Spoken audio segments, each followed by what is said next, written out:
Daybreak's one of those maps where Scarlett just looks so comfortable. You can attribute, you know, the top 3 Zergs, I would guess, in the foreign scene of Scarlett, Nurcio, and Stefano, just to have complete mastery of this map.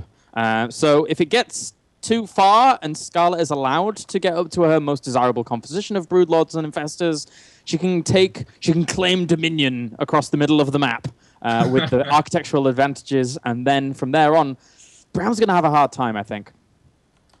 Well, let's go ahead and step right on into the game. It's going to be on Daybreak, an excellent decider for the series. Spawning down in the bottom left is the Queen of Blades herself, AcerScarlett.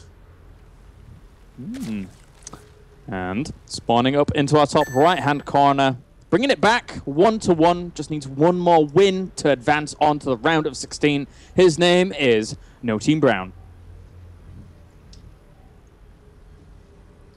You know, I would like to once again say that this is a nice map for a little bit of Zerg switch-up action. I've seen Nerchio do some 10 pools on this map.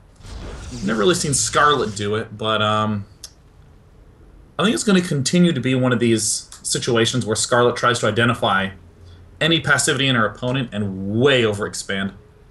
Yeah, you're right. And that's one thing that Scarlett will just, as soon as she gets the inkling that her opponent isn't going for that 2-base Immortal all-in, that's her cue to be like, it's free expansion time, guys. Let's go, go, go. So we'll see how Scarlett's going to react to it. But Brown still is, I will stick with it to high heaven. When I watched him play against Life, he was so about those 3-base times. We saw it in that game just before. He was so about that, made it work. Very, very nicely done. And here on Daybreak, it's another good map for it. You can make it work out, but through the middle of the map can be kind of difficult. It's tricky with the amount of counterattack paths that are available. I mean, you saw that in that last map, there was really only one counterattack path, or I should say counterattack vulnerability, which is the 3rd base. Yeah. And as long as you as Protoss identify that the Zerg is transitioning up to this Broodlord Infestor, then he doesn't really have the mobility to do that. He has mostly Corruptor Infestor with a smattering of ground units that really need to be there with the fight. And the other attack path up to the natural, totally covered by this shove. But on this map, the instant you move anywhere, your natural and your 3rd are hugely wide open. And the distances are just so long. Yeah, they really are. It's hard to kind of make that work out. So we'll see how we're going to have Mr. Brown play out as he just goes for his Forge to kick things off. And back home, well, it's all going to look pretty standard, guys. Can't really say anything more than we're going to see 3 hatcheries from Scarlett. And we're going to see Brown probably just walling off and making sure Zerglings don't get in at the beginning. Per usual, the big attack timing that the Zerg player is looking for is based all around when those 2 geysers at the natural expansion go down. Yeah. That is really the big one. And, you know, it's actually starting to make me question whether Protoss players should actually build their first 2 geysers right there down at the expansion. I was thinking about this the other day. I mean, as we see, there's the assimilator going down in the main base, and the other one will be going up in the main base. Why not just build it at the expansion and then transfer 6 probes down? Yeah, it could work out. And no one will know your attack timings, Killaris! It's true. This is very true. Although people could read into it, and then you go for the attack timing, and then it's... Well, no, actually, you don't go for the attack timing. That's the point. You don't go over Mind games. Mind games. Oh, God, let's not start with that. Again, that was borderline very, very scary funny at BWC. I laughed a bit too hard. Absolutely amazing. Now we do see AcerScarlett with the 3rd base coming down. You know, I do believe that this is a map where the non-standards can be quite effective. In particular, the Nidus Worm can be quite potent. A Zerg player who is aggressive enough with it can be quite effective. We don't really see Ling Ultralisk as a commonly utilized composition. And I've always sort of wondered if there would be a way to execute it in combination with the Nidus network, as things can be quite mobile and quite speedy. Yeah, I've always had a soft spot for Nidus Worm play. It's always tickled my fancy, Mr. Day9, as I don't know if that's a term or a phrase in America, so... It is. Don't worry. Good. Good. Because it could be portrayed as something really quite odd. You're not alone. Thanks. I appreciate that. But now we just have the gas gases being taken here by Scarlett. the doubles at the normal time, and not really much else. We have the +1 on the way for Brown, which is indicating to me more than anything, just going for an expansion. And he's already moving the probe down there. Yeah, cool.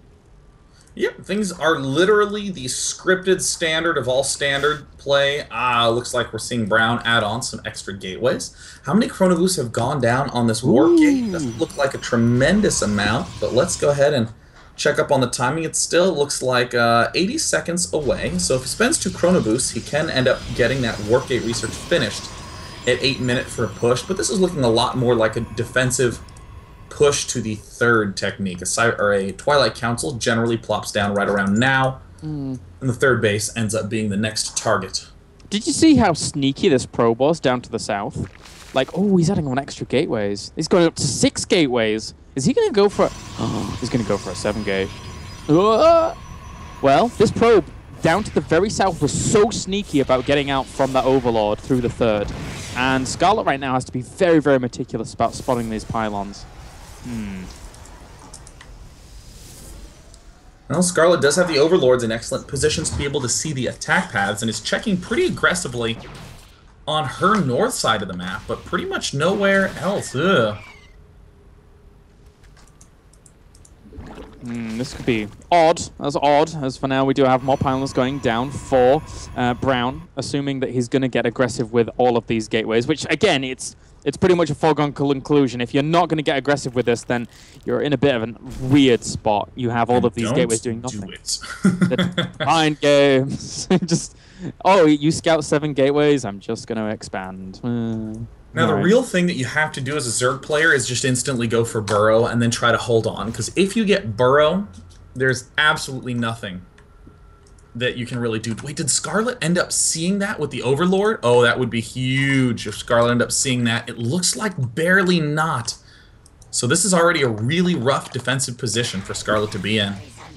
Yeah, that is pretty darn rough. We'll see if she's going to be able to hold on here. So many pylons littering the map right now. And that's a ton of sentries as well. So so much space controlling potential from Brown. The Roaches and Zerglings are rallying out to the middle of the location here with Spines now going down. Scarlet has to sense something's up, and here it comes. There's Scarlet moving forward. Oh, completely whiffed force fields from Brown. Looks like the Zerglings will get trapped on the inside, and amazingly, the sentries will not really die in large numbers, so... Impressively, the Protoss is held on, and is Brown already deciding to back up? Oh, man. Wow. I almost want to say that that is game right there. I mean, the Protoss player abandoned all tech, abandoned the third, and went for a push that did a negligible amount of damage, while Zerg already has 3 bases up, and 60 drones is going to be hitting 75 really quickly, and now Protoss is going to have an impossible time getting a third. I mean... what happened, Brown? Yeah, I think also, like, from a Protoss point of view, it's actually really hard to say, right, I'm just going to turn around and try and play this out. It takes such mental fortitude to give that up, because you know it's not going to work against a person that's already scouted out everything and has a ton of Roaches and Zerglings on rally all the time. And, you know, Scarlet now blocking this third. How can Brown possibly come back from this deficit?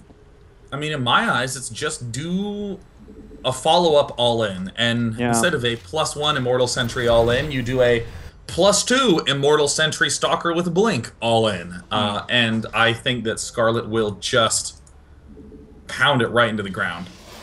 Yeah. We already see the Infestation Pit getting close to Infestor time. There, the Infestor's popping out. 1-1, going to be done. And it's going to be no fun for anyone except Scarlet and all the Scarlet fans. But not Brown, certainly not. Probably not Brown, no. Again, I'll have to rely back onto a phrase that I was using in one of our previous casts, whereas if your first Immortal has started as your opponent's getting Infestors out, you're going to have a bad time. It's not really the most stable of positions to be in here for our poor Protoss buddy. But I would like to see him pull through. He's against the ropes, but... us Brits, we always like an underdog. This is quite the extreme end of underdog. There already, the layer is in production. Oh God. This is a time when I actually really like an extra macro hash rather than an extra expansion. Going for 5 bases, there's really no need. Scarlet more than capable of getting up a fourth, but really the overwhelming Ling numbers, I think, are a little bit more critical to be able to thwart exactly this sort of all-in. You have a really powerful, well-rounded army, but you're lacking things like the Colossus. Yeah, it's a very, very scary position to be in. I mean, Scarlet's going to max out. Protoss is going to be at that standard, like, 140, 150 supply. And that normally happens, sure, but that's normally off the back of Protoss also having a third base to, you know, consider themselves in a semi-good economical standing with the Zerg. And right now, that's not in existence. So, Rebel Bay on the way, trying to get out those Colossi somehow, some way. And we're all about the rhymes today. That is true. We're actually very excellent at rhymes. Given, you know, both of our extensive musical backgrounds. Scarlett actually going for a little bit of a poke here. I don't dislike this at all. I think it's a fine attack. Burn a little bit of supply. Have plenty of time to replenish said supply with the better units back home. Greater Spire coming out. I wouldn't even mind kind of a delay and building the Corruptors and hanging, holding strong for a little bit of time. A lot of Spine Crawlers going down. Again, I'm a little bit more a fan of a macro hatch first. Just because, yeah, I mean, those spines are... I mean, I guess spines are fine. It's hard for Scarlett to make mistakes right now. Everything's excellent. Yeah, with the 9 Spine Crawlers going down here for Scarlett. Just plenty more opportunity for freeing up supply, basically, even as well, so that when those Corruptors come out and the Brood Lords are on the way, it's going to be happy, happy times for the composition of our Zerg player. And, you know, I mean, yes, the third is now on the way for Brown, but without any AoE here, with just the +2 Blink Stalkers to really kind of hold you on against this composition that we're seeing from Scarlett, you need meticulously strong Blinks and spread out Stalkers everywhere to really, really deal with this army from the Zerg. Part of me just wants to scream, "Attaboy, Brown, get him, Brown." I mean... Yeah, let's go into the 2-base all-in didn't work, so then he did the 2-base all-in. He's just getting maxed out, going mega mode. Does he even have an observer? And he has 2 on the map, but I wonder where are they, because they're not spotting any creep anytime soon. It's a good point. I can't really see them either. There is one, actually, over at the third choke for Brown. And he will be able to see his opponents move in here if Scarlett decides to attack down that avenue. But look at these Spine Crawlers positioning themselves. Oh, God. So for now, we will have him just continuing. Oh, he's going to throw the Guardian Shield up here, actually, as Brown anticipates some kind of attack. 200 to 200 supply pretty much here. Spine Crawlers getting in position, though. If these establish the position, then I don't know how Brown's going to come back. Oh no, the Spine Crawlers have already started to burrow. They're going to be absorbing a lot of damage. Those are some phenomenal force fields out of Brown. Holy cow, and Scarlett's supply begins to plummet. I mean, even though it's been a 2-base Protoss for almost the entire game, it's still a really excellent 2-base army, but instantly the force fields run out. Sentries are dead gone with energy.